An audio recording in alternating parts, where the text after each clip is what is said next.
जय जगन्नाथ नमस्कार। आसतु नजर पकईवा आज टॉप न्यूज अपडेट कौन सब रही किंतु ता पूर्व आपण मानक गोटे अनुरोध भिडियोटी संपूर्ण देखि सुचिंतित मतामत दिंतु। जो मैंने चैनल को प्रथम कर सब्सक्राइब करूँ एवं आसुवा बेल आइकन को प्रेस करूँ जहाँफल प्रत्येक नूतन भिडियोर नोटिफिकेशन आप सर्वप्रथम पाइपर। तेज आसतु नजर पकईवा आज प्रमुख खबर गुड़िक उपर। आज प्रथम खबर मयूरभंज जिलार बांगरीपशी थाना अंचल रविवार एक अभिनव ढंग से होता गोचालाण उद्यम विफल होती। गोरु बोझे गाड़ीटी हठात खराब हो तस्कर मैंने गाड़ी और गोरु छाड़ी घटनास्थल फेरार हो जाता जमापड़ी। सूचना अनुसार बांगरीपशी थाना अंतर्गत हिंजिली ग्राम निकट में सकाल एक सन्देहजनक गाड़ी ठिया होता देखि ग्रामवासी मैंने सेठाक जा पहुँची। बाहर दामी देखा गाड़ी भितर 4टी गोरु अमानसिक भाव बोझे होता ग्रामवासी गोरुगुड़ी उद्धार करथिबा बेले सेथिमध्यरु गोटे गोरुर मृत्यु होता जमापड़ी। अन्य 3टी गोरु को सुरक्षित भाव ग्रामवासी मैंने उद्धार करते। प्राथमिक तदंतरु गाड़ीटीर झारखंड पंजीकरण नंबर लगी यह डुप्लिकेट नंबर प्लेट रही सन्देह करा जाउची। तेणु यही घटना पछरे एक संगठित गो तस्कर चक्र कार्य करुवा आशंका करा जाउची। स्थानीय लोकों कहवा अनुसार बांगरीपशी और आखपाख अंचल गत किछि दिन धरी गाई गोरु चोरी घटना वृद्धि पाई। विलंबित राति दामी गाड़ी व्यवहार कर गोरु चोरी और चालाण कर अभियोग होउची। घटना संपर्क में बांगरीपशी पुलिस गाड़ी को जबत कर तदंत आरंभ करछि। फेरार तस्करों को चिन्हट करने और गो चोरी चक्रर पर्दाफाश पाई पुलिस तदंत जारी रखिछि। अन्यपटे गो सेवक माने मृत गोरुटी को सम्मानर सह समाधि देथिबा सूचना मिलुछि। परवर्ती खबर राजगंजपुर थाना अंतर्गत मुसामारी निकट में जांभेरा नदी निकट में ट्राक्टर में चापी हो जड़े चालकर मृत्यु घटी। सूचना अनुसार स्थानीय मुसामारी बेन बाली घाट में रविवार सकाळ प्राय 10टा समय एक ट्राक्टर पानी में पशिबारु ताकू उद्धार करने अन्य एक ट्राक्टर साहाय्य निया। उभय ट्राक्टर बंधा हो बाहर को बाहर चेष्टा करुवा बेले ड्राइवर जनक उभय 2 ट्राक्टर मझिरे चापी हो जाइथिले। चापी हो जाइथिबा ट्राक्टर ड्राइवर पंजरा भांगी जीवारु प्रबल रक्तस्राव बाहरी एवं घटनास्थल चालकर मृत्यु हो जाता जमापड़ी। खबर पाई राजगंजपुर पुलिस घटनास्थल पहुंची मृत ड्राइवर शव को जबत कर दमकल बाहिनी साहाय्य राजगंजपुर गोष्ठी स्वास्थ्य केन्द्र को आनी। मृत ड्राइवर जनक होउछंती राजगंजपुर ग्रामर सुदर्शन गिरी पुओ नंदन गिरी और बाबुली बयस 38 वर्ष। पुलिस शव को जबत करने सहित एक दुर्घटना जनित मामला रुजु करा जाय घटनार अधिक तदंत जारी रखिबा जमापड़ी। यही दुखद घटना पर ग्रामवासी मध्य उत्तेजना देखा जायछि। निरीह ड्राइवर मृत्यु पछरे थिबा प्रकृत कारण तदंत करा जाय कार्यानुष्ठान नेबा सह मृतकों परिवार को आर्थिक सहायता देवा पई दाबी करा जाउछि। परवर्ती खबर 18 नंबर जातीय राजपथ पदनापुर छक निकट में शनिवार राति जड़े साइकेल आरोही को पछकू धक्का दे भारसाम्य हराई पाखापाखि 15 फुट तलू कार खसी पड़ा जमापड़ी। साइकेल आरोही गुरुतर भाव डाक्तखाना भर्ती होती। मिलता खबर अनुसार साइकेल आरोही जनक शनिवार डाहीबाड़ी हाट सारी घर को फेरुवा समय 18 नंबर जातीय राजपथ उपर ओडी 07D 5588 नंबर विशिष्ट एक कारटी द्रुत गति में जा साइकेल आरोही को शक्त धक्का देता। धक्का दे कार चालक भारसाम्य हराई राजपथ पार्श्वर पाखापाखि 15 फुट ऊर्ध्व खाई को खसी पड़ा। साइकेल आरोही एवं कार रे थिबा समस्त लोक गुरुतर आहत होइथिबा बेले स्थानीय लोक गुरुतर मानकु 108 एम्बुलेंस जोगे बालेश्वर मेडिकल को स्थानांतरित करिथिबा जଣା पड़छि। बैसिंगा पुलिस इतिश्री साहू घटनास्थल में पहुंची दुर्घटना जनित कारटी को क्रेन सहायता रे बैसिंगा थाना को आनिछंती। खबर लेखावा पर्यंत गुरुतरंक परिचय मिल पारि नथिबा पुलिस कहिछि। परवर्ती खबर मयूरभंज जिला चांदुआ थाना अंचल एक अभावनीय घटना सामना को आछि जहाकु ने स्थानीय अंचल में प्रबल चांचल्य खेली। जड़े युवती को दुष्कर्म करा नहीं थाना अभियोग होती। यही मामलें तुरंत कार्यानुष्ठान ग्रहण कर चांदुआ थाना पुलिस कखारुणी ग्रामर अभियुक्त दीपक कुमार टुडू को गिरफ्त कर। अतिरिक्त एसपी दीपक गच्छायत सूचना दी चांदुआ थाना अंतर्गत सुनारिया ग्रामर भोजी खाइबाकू आसथिबा उक्त युवती जनकू सेठाकू भोजी खाइबाकू आसथिले। एही समय दीपक टुडू उक्त युवती को एक जंगल भीतर को डाकी नहीं एवं सेठारे शारीरिक संपर्क रखिला। यही घटना सामना को आसिया परे पीड़िता बापा लिखित अभियोग आधार चांदुआ थाना एक रुजु होती। पुलिस को बयान रेकर्ड करने सह डाक्तरी माइना प्रक्रिया आरंभ करिछि। गिरफ युवक को अधिक पचरा उचरा जारी रखिछि। यही संवेदनशील घटना समस्त दिग को नहीं अधिक तदंत जारी रही। परवर्ती खबर ବେତନଟୀ ଥାନା ଅଧୀନ 18 ନମ୍ବର ଜାତୀୟ ରାଜପଥ ପୁରୁଣାପାଣି ଛକ ନିକଟରେ ରବିବାର ଗୋଟିଏ ଟ୍ରକ୍ ପଛକୁ ବାଇକ୍ ଆରୋହୀ ଧକ୍କା ଦେବା ଫଳରେ ବାଇକ୍ ଆରୋହୀଙ୍କର ଘଟଣାସ୍ଥଳରେ ମୃତ୍ୟୁ ଘଟିଥିବା ଜଣାପଡ଼ିଛି। ମୃତ୍ୟୁ ହୋଇଥିବା ବାଇକ୍ ଆରୋହୀଙ୍କ ଘର ବଡ଼ସାହି ଥାନା ଅଧୀନ ଗମ୍ଭାରିଆ ଗ୍ରାମର ହୋଇଥିବା ବେଳେ ତାଙ୍କ ନାମ ସଞ୍ଜୀବ କୁମାର ଦେ, ବୟସ 43 ବର୍ଷ ବୋଲି ଜଣାଯାଇଛି। ବାଇକ୍ ପଛରେ ବସିଥିବା ଆଗ୍ରିଆ ଗ୍ରାମର ତ୍ରିଲୋଚନ ପରିଡ଼ା ଆହତ ହୋଇଥିବା ବେଳେ ସେ ବେତନଟୀ ଡାକ୍ତରଖାନାରେ ଚିକିତ୍ସାଧୀନ ଥିବା ଜଣାଯାଇଛି। ବେତନଟୀ ନିକଟସ୍ଥ ପୁରୁଣାପାଣି ନିକଟରେ ଏକ ଟ୍ରକ୍ ବାଲେଶ୍ୱର ଅଭିମୁଖେ ମୁହଁ କରି ଠିଆ ହୋଇଥିବା ବେଳେ ଟ୍ରକ୍ର ପଛପଟୁ ଏକ ବାଇକ୍ ଟ୍ରକ୍କୁ ଧକ୍କା ଦେଇଥିଲା ଫଳରେ ଘଟଣାସ୍ଥଳରେ ବାଇକ୍ ଆରୋହୀଙ୍କର ମୃତ୍ୟୁ ଘଟିଛି। ବେତନଟୀ ପୁଲିସ ଘଟଣାସ୍ଥଳକୁ ଯାଇ ତଦନ୍ତ ଚଳାଇଛି। ପରବର୍ତ୍ତୀ ଖବର, ଗୋପବନ୍ଧୁନଗର ବ୍ଲକ ଖୁଣ୍ଟା ଥାନା ଅନ୍ତର୍ଗତ ସାଇଁକୁଳା ପଞ୍ଚାୟତ ସ୍ଥିତ ଶିରାଥଳି ଗ୍ରାମର ଭାଇ ଭାଇ ମଧ୍ୟରେ ଭାଗ ବିବାଦକୁ ପରସ୍ପର ହାତାହାତି ହେବା ସହିତ ବାପା ମା ମଧ୍ୟ ଏଥିରେ ଆହତ ହୋଇଛନ୍ତି। ମିଳିଥିବା ଖବର ଅନୁସାରେ ଉକ୍ତ ଗ୍ରାମର ସଦାନନ୍ଦ ବାରିକଙ୍କ ପୁଅ ହେମନ୍ତ ଓ ସୁଶାନ୍ତ ମଧ୍ୟରେ ହୋଇଥିବା ଜମିବାଡ଼ି ଭାଗର ଅସନ୍ତୋଷ ଥିବାରୁ ପରସ୍ପର ମାରପିଟ ଲାଗିଥିବା ଘଟଣା। ସଦାନନ୍ଦଙ୍କ କହିବା ଅନୁସାରେ ସାନ ପୁଅ ଶୁକ୍ରବାର ଏକ ମୋବାଇଲ ପାଇଥିଲେ। ମୋବାଇଲର ଦାବିଦାର ପହଞ୍ଚିବା ପରେ ସୁଶାନ୍ତ ତାଙ୍କ ମୋବାଇଲ ଫେରାଇ ଦେଇଥିବା ଶୁଣି ସାନ ଭାଇକୁ ହେମନ୍ତ ପାଟିତୁଣ୍ଡ କରିବା ସହିତ ଏକ ତେଲେଙ୍ଗା କଟୁରୀ ମଥାରେ ହାଣିଥିବା ଯୋଗୁଁ ମଥାରେ ଗଭୀର ଆଘାତ ଲାଗିଥିଲା। ବାପା ମା ଦୁହେଁ ଗଣ୍ଡଗୋଳ ଛଡ଼ାଇବା ପାଇଁ ଆସିଥିବା ବେଳେ ଏଥିରେ ବ୍ୟବହୃତ ତେଲେଙ୍ଗାନା କଟୁରୀରେ ବାପାଙ୍କ ଗୋଡ଼ ଆହତ ହୋଇଛି। ମୋବାଇଲରୁ ଆରମ୍ଭ ଗଣ୍ଡଗୋଳ ଜମିବାଡ଼ି ଭାଗ ଆଡ଼କୁ ଯାଇଥିଲା। ବଡ଼ ପୁଅ ହେମନ୍ତ କୁଆଡ଼େ ପୂର୍ବରୁ ମଧ୍ୟ ସେଦିନ ଭଳି ମଦ୍ୟପାନ କରି ଏମିତି ଘଟଣା ଭିଆଇଥିଲା। ଏହାପରେ ସେମାନଙ୍କୁ ଉଦୁଳା ଡାକ୍ତରଖାନାକୁ ଚିକିତ୍ସା ପାଇଁ ନିଆଯାଇଥିଲା। ଗୁରୁତର ଅବସ୍ଥାରେ ବାପା ଓ ସାନ ପୁଅ ଚିକିତ୍ସାଧୀନ ଅଛନ୍ତି। ଏନେଇ ଖୁଣ୍ଟା ଥାନାରେ ଏକ ମାମଲା ରୁଜୁ ହୋଇଛି।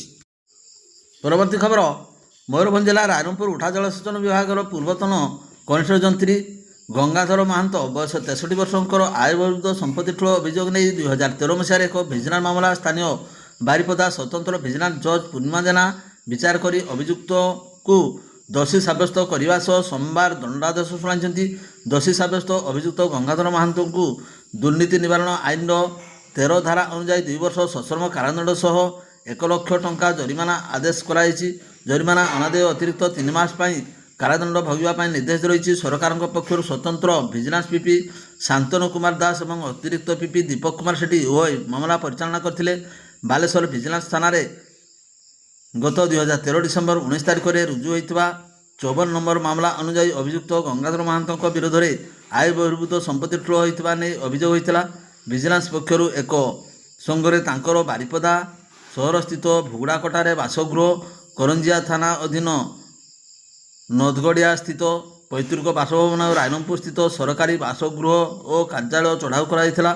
ଆୟ ବହିର୍ଭୂତ ସମ୍ପତ୍ତି ଠୁଳ ସମ୍ପର୍କିତ ଭିଜିଲାନ୍ସ ପକ୍ଷରୁ ତଦନ୍ତ କରାଯାଇ ଅଭିଯୁକ୍ତଙ୍କ ବିରୋଧରେ 2015 ଡିସେମ୍ବର 29 ତାରିଖରେ କୋର୍ଟରେ ଚାର୍ଜସିଟ୍ ଦାଖଲ କରାଯାଇଥିଲା।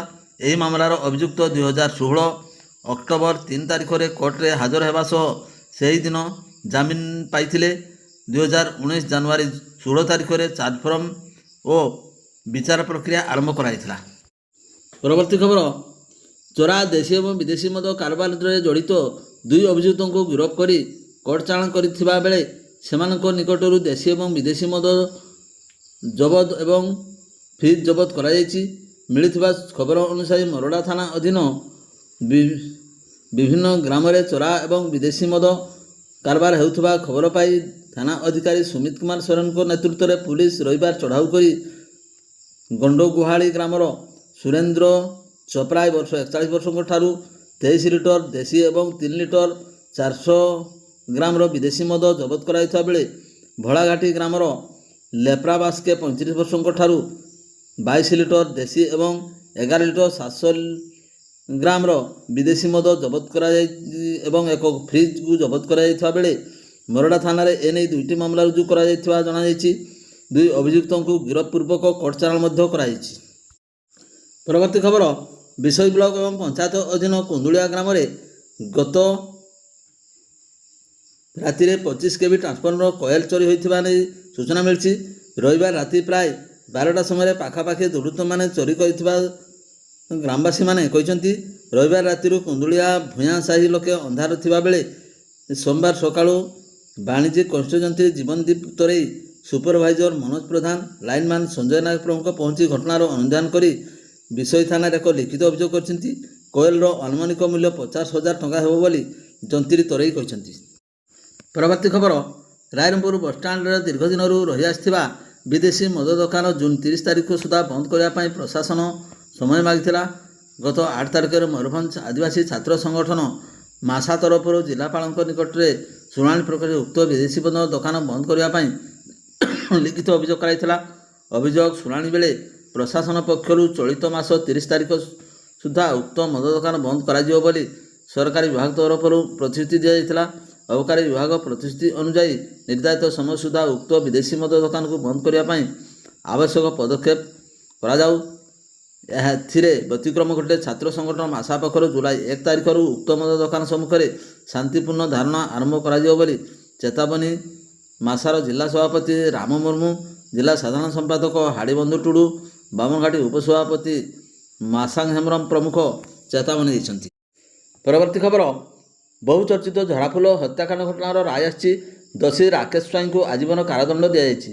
ଏହାସହ ରାକେଶଙ୍କ ସହଯୋଗୀ ଅମରେଶ ରାଉତଙ୍କୁ 5 ବର୍ଷ ଜେଲ ଦଣ୍ଡ ଭୋଗିବା ପାଇଁ ରାୟରେ ଉଲ୍ଲେଖ କରାଯାଇଛି। ଏହି ରାୟ ଶୁଣାଇଛନ୍ତି ଯାଜପୁର ଅତିରିକ୍ତ ଜିଲ୍ଲା ଜଜ୍। ସୂଚନାଯୋଗ୍ୟ, ରମାଦେବୀ ମହାବିଦ୍ୟାଳୟ ଛାତ୍ରୀ ଝରାଫୁଲ ନାୟକଙ୍କୁ ଭୁବନେଶ୍ୱରରେ ହତ୍ୟା କରିବା ପରେ ସ୍କୁଟିରେ ନେଇ ଯାଜପୁରରେ ଫିଙ୍ଗି ଦିଆଯାଇଥିଲା। ମୁଖ୍ୟ ଅଭିଯୁକ୍ତ ରାକେଶ ସ୍ୱାଇଁଙ୍କୁ ଭୁବନେଶ୍ୱରରୁ ପୁଲିସ ଗିରଫ କରିବା ପରେ ଝରାଫୁଲଙ୍କ ମର୍ଡର ମିଷ୍ଟ୍ରି ଉପରୁ ଧୀରେ ଧୀରେ ପରଦା ହଟିଥିଲା। ଭୁବନେଶ୍ୱରର ହତ୍ୟା କରିବା ପରେ ପ୍ରମାଣ ନଷ୍ଟ କରିବା ଓ ମୃତଦେହକୁ ଫୋପାଡ଼ିବା ପାଇଁ ଅଭିଯୁକ୍ତ କରିଥିଲେ ଷଡ଼ଯନ୍ତ୍ର। ତଦନ୍ତରୁ ଜଣାପଡ଼ିଛି ରାକେଶ ଝରାଫୁଲଙ୍କ ପୁରୁଷ ବନ୍ଧୁ। ଯେଉଁ ସିସିଟିଭି ଫୁଟେଜ୍ ମିଳିଥିଲା ସେଥିରେ ସ୍କୁଟି ପଛପଟେ ବସିଥିବା ଅଭିଯୁକ୍ତ ରାକେଶ ହତ୍ୟାକାଣ୍ଡ ପରେ ପୁଲିସକୁ ଭୁଆଁ ବୁଲାଇବା ପାଇଁ ଅଭିଯୁକ୍ତ ବଡ଼ ଷଡ଼ଯନ୍ତ୍ର କରିଥିଲା। ମୟୂରଭଞ୍ଜ ଜିଲ୍ଲା ଯଶପୁର ଥାନା ଅନ୍ତର୍ଗତ ତରୁଣ୍ଡେଇପୋଷି ଗ୍ରାମର ରମାକାନ୍ତ ନାୟକଙ୍କ ଝିଅ ଝରାଫୁଲ, ବୟସ 21 ବର୍ଷ, ରମାଦେବୀ ବିଶ୍ୱବିଦ୍ୟାଳୟର ଦର୍ଶନ ବିଭାଗର ଯୁକ୍ତ 3 ଦ୍ୱିତୀୟ ବର୍ଷର ଛାତ୍ରୀ। ସେ 2021 ମସିହା ଜାନୁଆରୀ 26 ତାରିଖ ଦିନ ନିଜ ଘରକୁ ଯିବା ପାଇଁ ଭୁବନେଶ୍ୱରରୁ ଝାଡ଼େଶ୍ୱର ବସ୍ରେ ବସିଥିଲେ। ମାତ୍ର ଘରେ ପହଞ୍ଚିବା ବଦଳରେ ଯାଜପୁର ଜିଲ୍ଲା କୁଆଖିଆ ଥାନା ଅଞ୍ଚଳରୁ ତାଙ୍କ ମୃତଦେହ ମିଳିଥିଲା। ପରବର୍ତ୍ତୀ ଖବର, ମୟୂରଭଞ୍ଜ ଜିଲ୍ଲା ବାରିପଦା ସହରର ଏକ ଲଜ୍ରେ ଜଣେ 26 ବର୍ଷୀୟ ମହିଳାଙ୍କ ମୃତ୍ୟୁକୁ ନେଇ ଚାଞ୍ଚଲ୍ୟ ସୃଷ୍ଟି ହୋଇଛି। ମହିଳାଙ୍କୁ ନିର୍ମମ ଭାବେ ଆକ୍ରମଣ କରି ହତ୍ୟା କରାଯିବା ଅଭିଯୋଗରେ ପୋଲିସ ତାଙ୍କ ପୁରୁଷ ବନ୍ଧୁଙ୍କୁ ଗିରଫ କରିଛି। ପୋଲିସ ପ୍ରାଥମିକ ତଦନ୍ତ ଚାଲିଥିବା ବେଳେ ଘଟଣାର ସମସ୍ତ ଦିଗକୁ ଛାନଭିନ ଜାରି ରହିଛି। ମୃତ ମହିଳା ହେଲେ ବୁଧିନୀ ସିଂ, ତାରାକଠି ଗ୍ରାମର ବାସିନ୍ଦା। ତାଙ୍କ ସ୍ୱାମୀଙ୍କ ଅଭିଯୋଗ ଏବଂ ପୋଲିସର ପ୍ରାଥମିକ ତଦନ୍ତ ଅନୁଯାୟୀ ପାଖ ଗାଁର ଯୁବକଙ୍କ ସହ ମହିଳାଙ୍କ ଦୀର୍ଘଦିନର ପରିଚୟ ଥିଲା। ଶୁକ୍ରବାର ସପିଂ କରିବାକୁ ବାରିପଦା ଆସିଥିବା ପରେ ଉଭୟ ଏକ ଲଜ୍ରେ ରହିଥିଲେ। ସେଠାରେ କୌଣସି କାରଣରୁ ନେଇ ଦୁହିଁଙ୍କ ମଧ୍ୟରେ ବଚସା ଘଟିଥିବା ପୁଲିସ କହିଛି। ଅଭିଯୋଗ ଅନୁଯାୟୀ ବଚସା ପରେ ଜିତେନ୍ଦ୍ର ମହିଳାଙ୍କ ଉପରେ ଆକ୍ରମଣ କରିଥିଲେ। ମହିଳାଙ୍କ ଶରୀରରେ ଏକାଧିକ ଗଭୀର ଆଘାତ ଚିହ୍ନ ଲାଗିଥିବା ବେଳେ ତାଙ୍କ ଯୌନାଙ୍ଗରେ କାଚ ବୋତଲ ଭାଙ୍ଗି ଦିଆଯାଇଥିବା ନେଇ ପୋଲିସ ପ୍ରାଥମିକ ସନ୍ଦେହ କରୁଛି। ଏହି ଦାବିରେ ଅନ୍ତିମ ସତ୍ୟତା ଶବ ବ୍ୟବଚ୍ଛେଦ ରିପୋର୍ଟ ଏବଂ ଫରେନ୍ସିକ୍ ତଦନ୍ତ ପରେ ସ୍ପଷ୍ଟ ହେବା ଘଟଣା ପରେ ପୋଲିସ ଲଜ୍ରେ ସିସିଟିଭି ଫୁଟେଜ୍ ଜବତ କରିଛି। ଫୁଟେଜ୍ରେ ଶୁକ୍ରବାର ରାତି ପ୍ରାୟ 11:30 ସମୟରେ ଉଭୟ ଲଜ୍ରୁ ବାହାରକୁ ଯାଇଥିବା ଏବଂ କିଛି ସମୟ ପରେ ଜିତେନ୍ଦ୍ର ମହିଳାଙ୍କୁ ଅଚେତ ଅବସ୍ଥାରେ ବହି ଆଣୁଥିବା ଦୃଶ୍ୟ ରେକର୍ଡ ହୋଇଥିବା ପୋଲିସ ସୂଚନା ଦେଇଛି। ପରେ ଗୁରୁତର ଅବସ୍ଥାରେ ମହିଳାଙ୍କୁ ବାରିପଦା ପିଆରଏମ୍ ମେଡିକାଲ କଲେଜକୁ ନିଆଯାଇଥିଲା। ସେଠାରେ ଶନିବାର ଚିକିତ୍ସାଧୀନ ଅବସ୍ଥାରେ ତାଙ୍କର ମୃତ୍ୟୁ ଘଟିଥିଲା। ମୃତକଙ୍କ ସ୍ୱାମୀଙ୍କ ଲିଖିତ ଅଭିଯୋଗ ଆଧାରରେ ବେତନଟୀ ଥାନାରେ ହତ୍ୟା ମାମଲା ରୁଜୁ କରିଛି।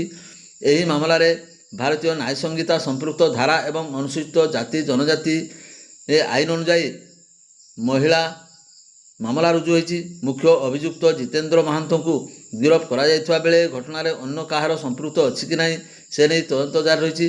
ଅତିରିକ୍ତ ଏସ୍ପି ଦୀପକ କୁମାର ଗଚ୍ଛାୟତ କହିଛନ୍ତି, ଲଜ୍ର ସିସିଟିଭି ଫୁଟେଜ୍ ଏବଂ ଅନ୍ୟାନ୍ୟ ପ୍ରମାଣ ସଂଗ୍ରହ କରାଯାଇଛି ଏବଂ ଶବ ବ୍ୟବଚ୍ଛେଦ ରିପୋର୍ଟ ଏବଂ ବୈଜ୍ଞାନିକ ତଦନ୍ତ ଆସିବା ପରେ ମୃତ୍ୟୁର ପ୍ରକୃତ କାରଣ ଏବଂ ଘଟଣାର ସମ୍ପୂର୍ଣ୍ଣ ସତ୍ୟ ସ୍ପଷ୍ଟ ହେବ। ପରବର୍ତ୍ତୀ ଖବର, ବେତନଟୀ ଥାନା ଅଧୀନ 18 ନମ୍ବର ଜାତୀୟ ରାଜପଥ ତାରାକଠି ବଡ଼ପୋଲ ନିକଟରେ ସୋମବାର ଏକ କୋଇଲା ବୋଝେଇ ଟ୍ରଲର ଦୁର୍ଘଟଣାଗ୍ରସ୍ତ ହୋଇ ଜଳିଯାଇଛି। ଆଗ ଚକ ଫାଟିବା ଯୋଗୁଁ ଗାଡ଼ିଟି ଭାରସାମ୍ୟ ହରାଇ ରାସ୍ତା ପାର୍ଶ୍ୱରେ ଥିବା ପୋଲ ସହ ଧକ୍କା ହୋଇଥିଲା। ଫଳରେ ଗାଡ଼ିରେ ନିଆଁ ଲାଗିଥିଲା। ଡ୍ରାଇଭର ଏବଂ ହେଲ୍ପର ସୁରକ୍ଷିତ ରହିଛନ୍ତି ଏବଂ କାହାରି ଧନଜୀବନ ହାନି ହୋଇନାହିଁ। ଘଟଣାରୁ ପ୍ରକାଶ ଯେ ଅଡି 22Z7847 ନମ୍ବର ବିଶିଷ୍ଟ 16 ଚକିଆ ଟ୍ରଲର ଧାମରା ବନ୍ଦରରୁ କୋଇଲା ବୋଝେଇ କରି ଝାରଖଣ୍ଡ ଅଭିମୁଖେ ଯାଉଥିଲା। ତାରାକୋଠି ବଡ଼ପୋଲ ନିକଟରେ ହଠାତ୍ ଗାଡ଼ିର ସମ୍ମୁଖ ଚକ ଫାଟିଯିବାରୁ ଡ୍ରାଇଭର ଗାଡ଼ି ଉପରୁ ନିୟନ୍ତ୍ରଣ ହରାଇଥିଲେ। ଫଳସ୍ୱରୂପ ଗାଡ଼ିଟି ରାଜପଥ ପାର୍ଶ୍ୱରେ ଥିବା ଏକ ପୋଲ ସହ ପିଟି ହୋଇଥିଲା। ଧକ୍କା ହେବା ଫଳରେ ଗାଡ଼ିରେ କ୍ୟାବିନ୍ ଓ ଚକଗୁଡ଼ିକରେ ନିଆଁ ଲାଗିଯାଇଥିଲା ଏବଂ ପ୍ରବଳ ଧୂଆଁ ବାହାରୁଥିବାରୁ ଆଖପାଖରେ ଆତଙ୍କ ଖେଳିଯାଇଥିଲା। ରାସ୍ତାର ଦୁଇ ପାର୍ଶ୍ୱରେ ଯାତାୟାତ ବନ୍ଦ ହୋଇ ଗାଡ଼ି ସବୁ ଅଟକି ରହିଥିଲା। ସ୍ଥାନୀୟ ଲୋକଙ୍କ ସୂଚନା ଆଧାରରେ ବେତନଟୀ ପୁଲିସ ଏବଂ ଅଗ୍ନିଶମ ବାହିନୀ ତୁରନ୍ତ ଘଟଣାସ୍ଥଳରେ ପହଞ୍ଚିଥିଲେ। ଦମକଳ କର୍ମଚାରୀମାନେ ବିଶେଷ କେମିକାଲ ଫୋମ୍ ଓ ପାଣି ସ୍ପ୍ରେ କରି ଜଳୁଥିବା ଟ୍ରଲର ନିଆଁକୁ ସଫଳତାର ସହ ଲିଭାଇଥିବାରେ ସକ୍ଷମ ହୋଇଥିଲେ।